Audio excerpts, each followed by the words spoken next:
வாகனங்களில் நீரியம் நிறுத்திகளின் தத்துவம். Option 1 is பெர்னோலியின் தத்துவம், பாய்சூலின் தத்துவம், பாஸ்கலின் தத்துவம், ஆர்கிமிடிஸ் தத்துவம்.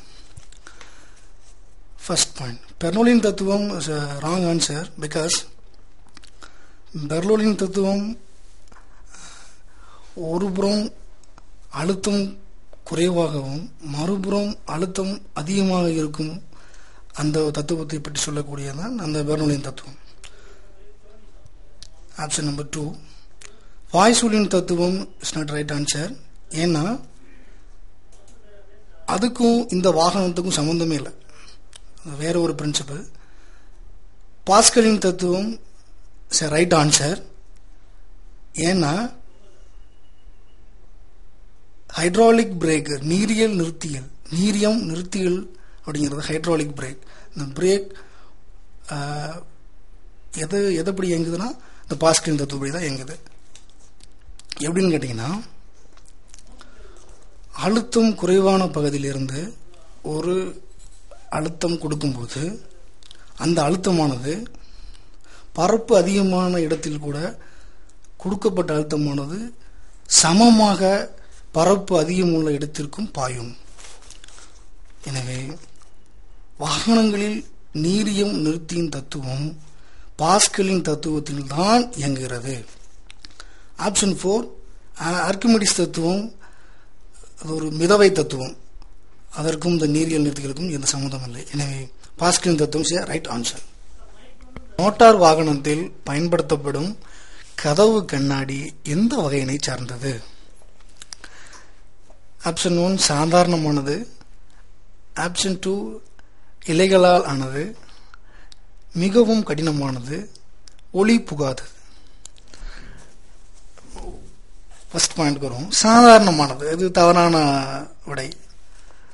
ஏனென்றால் சாதாரண கண்ணாடி எதனால் ஆக்கப்படுது என்றால் கால்சியம் கார்பனேட்டும் அண்ட் சிலிக்காவும் சேர்ந்ததுதான் சாதாரணமான கண்ணாடி. இது எளிதில் உடையக்கூடியது. ஆகையால் இதை மோட்டார் வாகனத்தில் பயன்படுத்த இயலாது. ஆப்ஷன் 2 வந்தீங்கன்னா இலைகளால் ஆனது. This is correct answer. கண்ணாடிய சிறு இலையாக மாற்றி அந்த இலை பார்த்தீங்கன்னா நம்ம தலைமுடி மாதிரி இருக்கும், அந்த மாதிரி இலையாக மாற்றி அந்த இலையானது ஒன்றாக சேர்க்கப்பட்டு முடிவில் கண்ணாடியாக உருவெடுக்கும். இந்த கண்ணாடியை தான் மோட்டார் வாகனத்தில் பயன்படுத்துகிறார்கள். இது எளிதில் உடையக்கூடியது அல்ல. ஆகவே இலைகளால் ஆன கண்ணாடியை தான் வாகனத்தில் பயன்படுத்த. தாவரங்கள் எந்த வாயுவை உட்கொள்கின்றன? ஆப்ஷன் 1 பிராணவாயு, option 2 carbon dioxide, option 3 nitrogen வாயு, ஆப்ஷன் 4 நீர் வாயு. இதனால பார்க்குறப்போ கார்பன் டை ஆக்சைடு. பகல் நேரத்தில் தாவரங்கள் கார்பன் டை ஆக்சைடு தான் உட்கொள்கின்றன. அதை உட்கொண்டு ஸ்டார்ச் என்னக்கூடிய ஒரு சர்க்கரையை நமக்கு கொடுக்கிறது. சர்க்கரை தான் நமக்கு ஒரு கார்போஹைட்ரேட்டாக பயன்படுகிறது. எனவே பகல் நேரங்களில் தாவரங்கள் கார்பன் டை ஆக்சைடை உட்கொண்டு ஆக்சிஜன் வாயுவை வெளிவிடுகின்றன. ரொட்டி தயாரிக்க உதவும் வேதிப்பொருள் எது? Option 1 sodium chloride, sodium bicarbonate, soda, boric அமிலம். இதனாலும் பார்க்குறப்போ சோடியம் பைகார்பனேட் என்பது சரியான விடை. சோடியம் பைகார்பனேட்டுக்கு இன்னொரு பெயரும் உண்டு. அந்த பெயர் தான் சமையல் சோடா. சமையல் சோடா என்ன சொல்வார்கள்? Sodium bicarbonate. இதுதான் ரொட்டி தயாரிக்க பயன்படக்கூடிய ஒரு வேதிப்பொருள். மற்ற 3 விடைகளை பார்க்கும்போது சோடியம் குளோரைடு என்பது ஒரு சாதாரண உப்பு, நம் சமையல் உப்பு.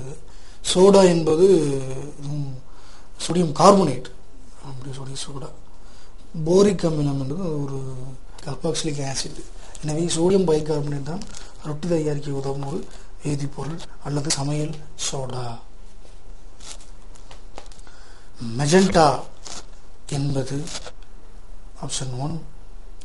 நேரடி சாயம். ஆப்ஷன் 2. நிறமூன்றி சாயம். ஆப்ஷன் 3. கார வகை சாயம். ஆப்ஷன் 4. தொட்டி சாயம். மெஜெண்டா கார வகை சாயம். மெஜெண்டா என்பது கார வகை சாயம் தான் சரியான விடை. ஏன்னா மெஜெண்டா என்பது சில பேக்கரிகளில் அதிகமாக பயன்படக்கூடிய ஒரு சாயம், நிறமேற்றுவதற்காக பயன்படக்கூடிய சாயம். நிறமூன்றி சாயம், நேரடி சாயம், தொட்டி சாயம் என்பதெல்லாம்